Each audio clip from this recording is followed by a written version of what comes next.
Halo semuanya, di video kali ini saya berbagi resep dan cara membuat risoles sayur.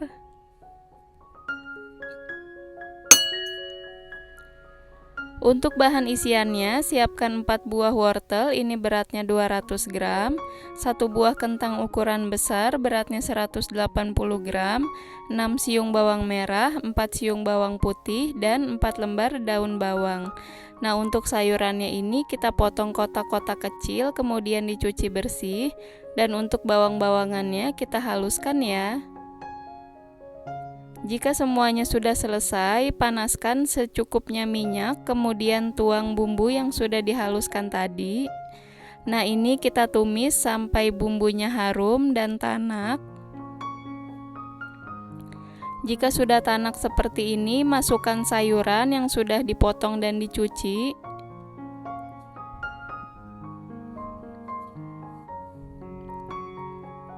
Ini kita tumis sebentar aja, kemudian tambahkan air secukupnya. Lalu ini kita masak sampai mendidih dan airnya agak surut. Nah, kalau sudah mendidih seperti ini, sekarang kita masukkan bumbunya.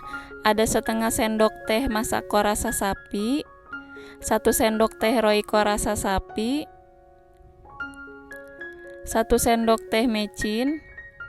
Ini enggak munjung ya teman-teman. Tambahkan 1 sendok makan gula pasir, dan menurut aku ini kurang asin, jadi aku tambahkan 1/4 sendok teh garam. Lalu kita masak lagi sampai benar-benar matang sayurannya dan airnya agak surut. Setelah itu kita tambahkan 1 sendok makan tepung tapioka yang dilarutkan dengan sedikit air. Ini tujuannya supaya kuahnya itu menjadi kental dan nanti pas diisi di kulitnya itu enggak buyar ya teman-teman. Nah, setelah mengental kita angkat, kemudian ini kita sisihkan.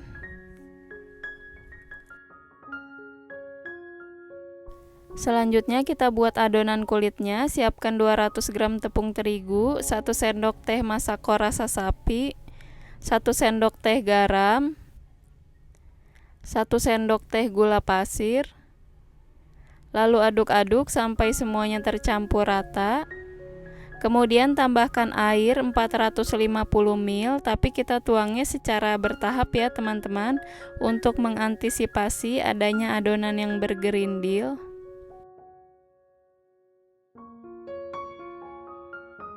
Tambahkan 1 sendok makan tepung tapioka. Ini seharusnya kita tambahkan tadi sebelum terigunya dicampur air. Kemudian tambahkan 1 sendok makan minyak goreng, 1 butir telur utuh. Lalu kita aduk-aduk sampai semuanya tercampur rata. Untuk bahan pencelupnya, masukkan 40 gram tepung terigu, 1/4 sendok teh garam, dan 80 ml air. Kemudian kita aduk sampai tercampur rata.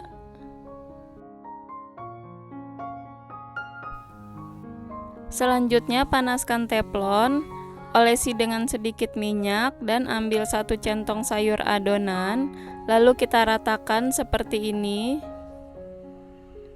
Untuk teflonnya ini saya pakai yang ukuran 22 cm, dan untuk centong sayurnya ukuran 50 ml. Dan untuk apinya kita pakai api sedang cenderung kecil. Lalu ini kita masak sampai sudah tidak ada adonan yang basah. Kemudian angkat dan tuang ke wadah datar. Nah, setelah itu bisa kita balik ya teman-teman. Selanjutnya kita olesi lagi teflon dan tuang adonan. Gunakan cara yang sama seperti tadi. Nah, untuk kulit yang tadi sudah kita balik, masukkan 1 sendok makan isian. Kemudian kita lipat dari arah belakang dan rapihkan isiannya. Kemudian sisi kanan dan kirinya kita lipat lagi. Dan kita lipat lagi mengarah ke depan. Nah, hasilnya seperti ini ya teman-teman. Dan untuk kulit yang tadi kita masak, jika sudah matang bisa kita tuang ke wadah datar, lalu kita balik lagi, kemudian kita masak lagi kulitnya yang baru. Jadi seperti itu ya teman-teman, step by stepnya. Pertama kita buat dulu kulitnya, jika sudah matang kita balik di wadah datar, kemudian kita buat kulit baru. Nah, sambil menunggu kulit yang baru itu matang, kita isi kulit yang sudah dibalik tadi dengan isian sebanyak 1 sendok makan, dan lakukan cara yang sama seperti tadi ya. Jika sudah, masukkan risolis ke dalam pencelup, kemudian kita ratakan seperti ini. Lalu kita masukkan ke dalam tepung panir. Kemudian kita ratakan seperti ini hingga semua permukaan kulitnya terbalut dengan tepung panir. Jangan lupa untuk ditekan-tekan supaya tepung panirnya menempel sempurna ya teman-teman.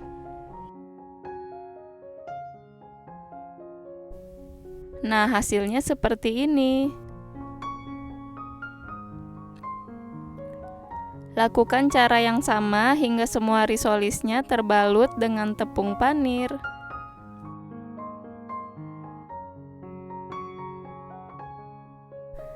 Ini bisa digoreng langsung atau dijadikan sebagai frozen food. Nah, selanjutnya kita siapkan minyak yang sudah panas, kemudian masukkan risolisnya.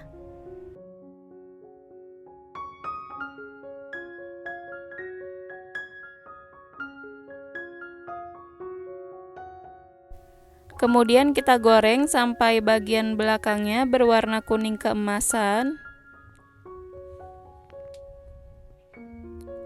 Nah, jika sudah kuning keemasan, ini sudah boleh kita balik. Jadi menggoreng risolis itu jangan terlalu lama juga ya teman-teman. Asal bagian bawahnya sudah kuning keemasan, dia sudah harus dibalik, karena kalau kelamaan nanti risolisnya itu akan menggelembung dan lama-lama pasti akan pecah.